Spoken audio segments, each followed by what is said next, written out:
Olá, pessoal, tudo bem? Meu nome é Eli Carlos de Souza Costa, sou residente do projeto da Residência Pedagógica da UFA. Hoje estou aqui para falar para vocês um pouquinho sobre a teoria de polígonos. Vamos lá?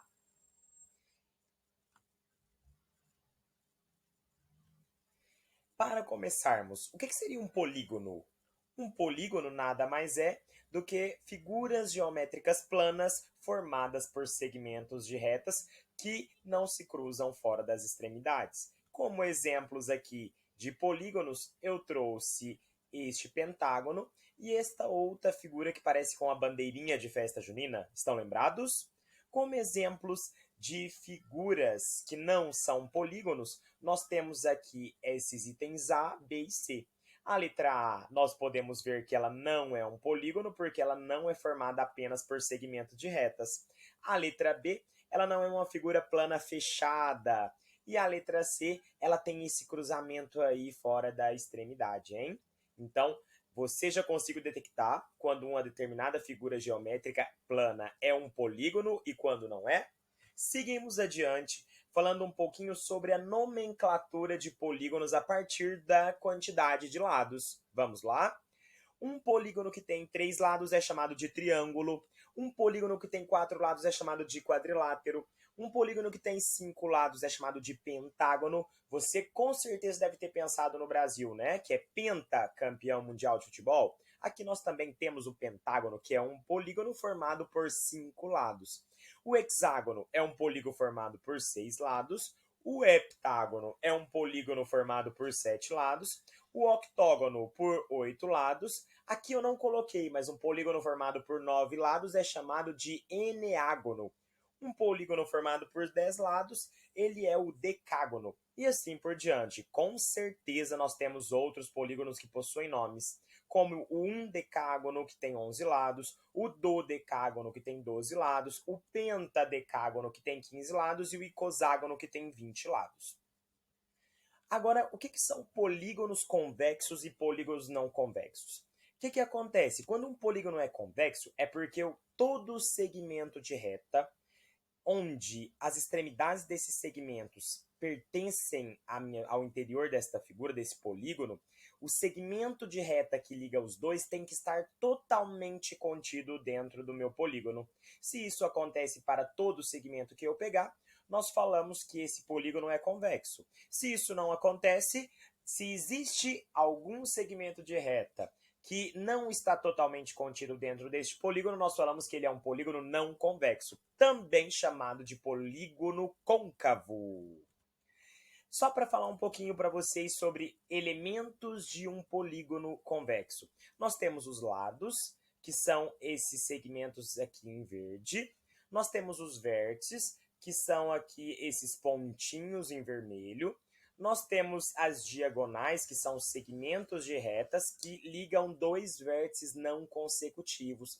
Aqui na nossa figura, ele está sendo representada por esses segmentos vermelhos. Nós temos os ângulos internos, que são ângulos que estão aqui formados dentro da minha figura. E por fim, nós temos os ângulos externos, como o próprio nome diz, estão aqui, ó, formados de fora do meu polígono, tudo bem? Formado por este lado e também pelo prolongamento da reta, aqui neste caso.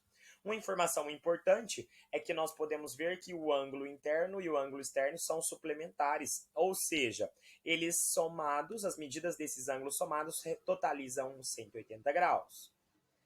Propriedades de um polígono convexo. Então, vou falar aqui algumas propriedades para vocês. Sempre que eu estou trabalhando com um polígono convexo, a soma das medidas dos ângulos internos é dada por esta fórmula, n-2 vezes 180 graus.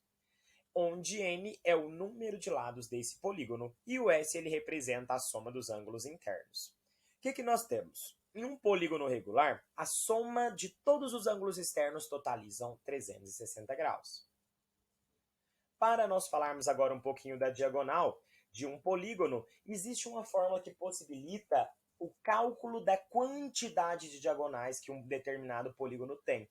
E ela é dada por n, que multiplica n menos 3, tudo isso dividido por 2. Essa fórmula, nós conseguimos pensar nela Por quê? Porque de um vértice sai n-3 diagonais. Como nós possuímos n vértices, então, por isso essa ideia do n vezes o n-3. E quando eu divido por 2, é porque eu não quero pegar diagonais repetidas.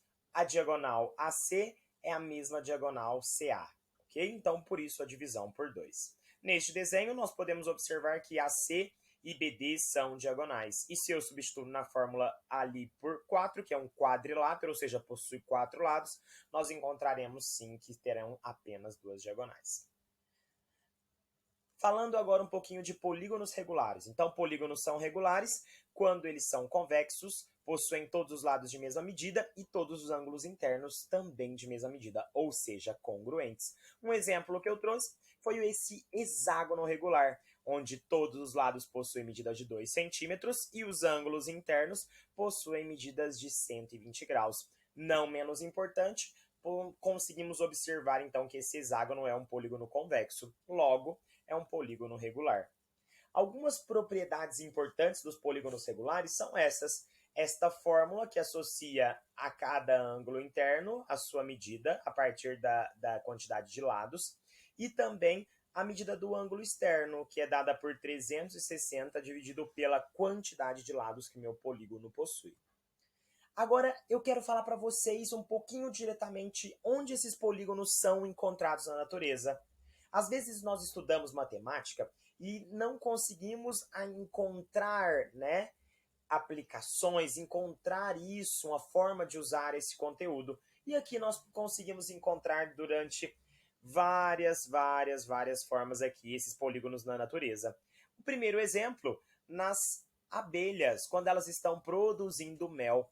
Olha para vocês verem, todos aí têm formatos de hexágonos. Na casca do abacaxi também são formados polígonos. A pele da girafa, ela traz a ideia também da formação de polígonos. O casco da tartaruga também traz a ideia de polígonos. Então, na natureza, nós conseguimos ver vários lugares onde os polígonos aparecem com muita frequência. Seja em animais, seja em frutas, seja em flores, tá bom? Então, agora você já sabe onde nós temos polígonos aí no dia a dia. E você achou que ia terminar aí? Está totalmente enganado. Para nós concluirmos essa teoria de aplicações de polígonos, eu trouxe aqui 2 exemplos para nós conversarmos e vermos onde esse conteúdo é aplicado. Nos projetos de casas e edifícios feitos por engenheiros e arquitetos, nós temos a presença constante desses polígonos. Se você observar a planta baixa deste apartamento ou desta casa, nós temos as divisões aqui em polígonos, porque sempre dá a ideia de formação de segmentos de retas. E também, considerando todo o apartamento, numa visão mais externa, nós temos que, de fato, também é um polígono. E aqui também trouxe outra obra importantíssima para vocês, que é o Museu do Louvre, que fica lá em Paris, na França. Se você observar, as faces aqui dessa construção são polígonos. E uma curiosidade importante é que esta obra ela é feita com formas triangulares.